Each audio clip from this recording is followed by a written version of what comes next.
नमस्कार, बहुत स्वागत है आपका आश्रम यूट्यूब चैनल पर। आज हम बात करेंगे हथेली में जो रेखाएं होती है शुक्र वलय के विषय में। शुक्र वलय क्या होता है इसके विषय में हम पूर्व में भी बात कर चुके हैं और इस पर पुनः बात करेंगे शुक्र वलय पर कि शुक्र वलय होता क्या है। सबसे पहले शुक्र वलय देखें कि ये होता कहाँ है, कैसा होता है। ये जो रेखा यहाँ से जो ये दिख रही है, ये रेखा कुछ इस प्रकार से यहाँ, और ये थोड़ी टूटी हुई सी इस प्रकार से, इसे ही हम शुक्र वलय रेखा कहते हैं। अब इसे शुक्र वलय क्यों कहते हैं यह जान लें। चूँकि ये शुक्र क्षेत्र नहीं है फिर भी इसे शुक्र से संबंधित क्यों है।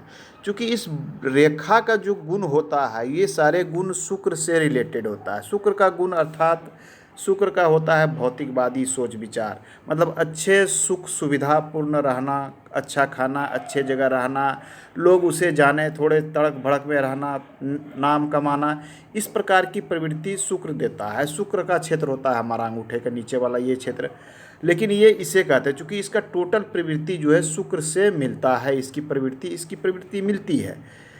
उसके बाद अच्छा रहन सहन, खान पान, गाड़ी बंगले के साथ साथ कुछ विपरीत लिंग के प्रति काम वासना को दिखलाता है, भौतिक सुख सुविधा को दिखलाता है, सेक्सुअल फंक्शन को दिखलाता है।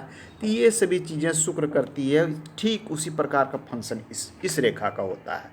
तो जब शुक्र इसकी बात करेंगे और है कि इनके आयु रेखा से यहाँ से निकल रही है, ये जो भाग्य रेखा एक यहाँ से निकलती हुई ये प्रतीत हो रही है, लेकिन ये मस्तिष्क रेखा पर रुक रही है। इसके विषय में भी बात करेंगे कि मस्तिष्क रेखा पे रुक रही है तो इन्हें क्या और कैसे।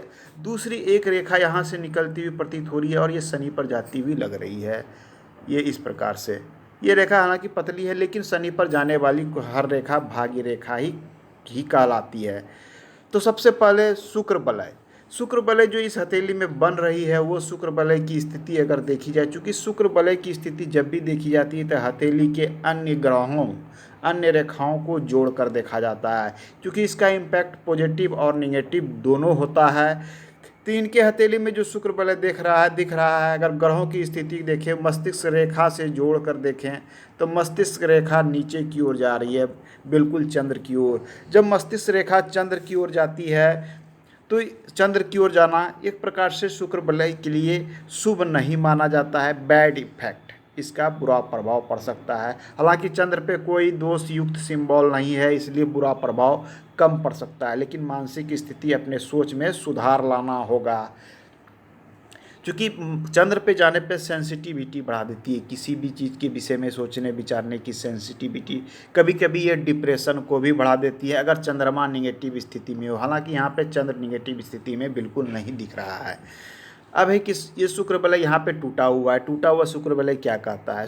टूटा हुआ शुक्र वलय शुभ स्थिति में नहीं होता है। जब अन्य ग्रहों की स्थिति शुभ नहीं हो तो ये जो है अत्यधिक सोच, ओवर सोच विचार करना, ओवर सेंसिटिविटी, बुरे विचार आना, इस प्रकार की चीज़ों को दिखलाता है। और शुक्र वलय की स्थिति कभी कभी जो है इसको लोग हिस्टीरिया से जोड़कर सेक्सुअल फंक्शन से, नर्वस सिस्टम से, पागलपन से, मानसिक समस्या से भी देखा जाता है। और भी इसके बहुत तरह के इफ़ेक्ट होते हैं, लेकिन इनके हथेली में जो इफ़ेक्ट दिख रहा है वो इफ़ेक्ट पॉजिटिव नहीं दिख रहा है, निगेटिव दिख रहा है। हालांकि ये निगेटिविटी इनकी बहुत ज़्यादा नहीं हो सकती है क्योंकि चंद्र इनका स्थिति ठीक है, लेकिन निगेटिव एक है कि इनको सिर्फ अपने सोच पे अगर ये कंट्रोल कर ले, अपनी सोच मानसिकता पर, तो इनकी निगेटिविटी बदल सकती है। क्योंकि मानसिक रेखा इनकी चंद्र पे गई है तो इनके पर कल्पना शक्ति हावी है, इनसे इन्हें बचना होगा। अब है कि इनकी भाग्य रेखा की, इनके पास पैसा क्या रहेगा, कब आएगा, ये सोच है इनकी। तो भाग्य रेखा की जब बात करते हैं तो यहाँ जीवन के उत्तरार्ध में, मतलब दूसरे पहर में, दूसरे पहर कहने का अर्थ होता है कि 45 प्लस, अगर उम्र को जोड़ेंगे तो ये 45 प्लस में ही दिख रहा है। उसके बाद से इनकी हथेली से एक उन्नति प्रगति की रेखा जो बढ़ती हुई जा रही थी बहुत अच्छी तरीके से, लेकिन मस्तिष्क रेखा ने रोक लिया। अब मस्तिष्क रेखा ने क्यों रोक लिया तो इस पर बात बिल्कुल स्पष्ट है कि मस्तिष्क ने रोका है, मतलब आपके खुद के विचार के कारण आपकी भाग्य रेखा रुकी हुई है। आपको अपने विचार में परिवर्तन करना ही होगा, क्योंकि भाग्य को रुकने का कारण आपके ही विचार है। हालांकि बहुत सारी राहु रेखाएं इसे काट रही, इस पर हम पुनः बाद में चर्चा करेंगे। हालांकि एक रेखा थोड़ी हटकर मतलब ये दिखा रहा है कि ये कार्य क्षेत्र में परिवर्तन को दिखा रहा है कि आप कोई कार्य कर रहे थे उसमें परिवर्तन होगा, फिर नए सिरे से आप आगे बढ़ेंगे।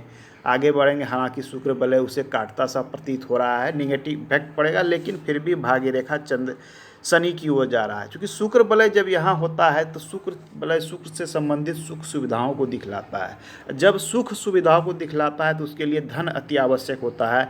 इसलिए शुक्र बलय वाले जातक धन कमाने में भी सफल होते हैं, बस उन्हें अपने आप पे कंट्रोल रखने की आवश्यकता है। अपनी मानसिक स्थिति पर, बिल्कुल अपने सोच पर, विचार पर अगर कंट्रोल रखे तो एक पॉजिटिव इफेक्ट होता है। तो ये थे इनके हथेली के शुक्र बलय बहुत लंबा चैप्टर है। शुक्र बलय जो है लगभग 15 प्रकार के होते हैं। इसकी चर्चा हम अगले अंक में करेंगे, अभी शॉर्ट में मैंने बता दिया। इनके हथेली की कुछ पॉजिटिव और कुछ नेगेटिव चीज़ें हमने देखा। आज के अंक में इतना ही, मिलते हैं अगले अंक में, पुनः चर्चा करेंगे। धन्यवाद।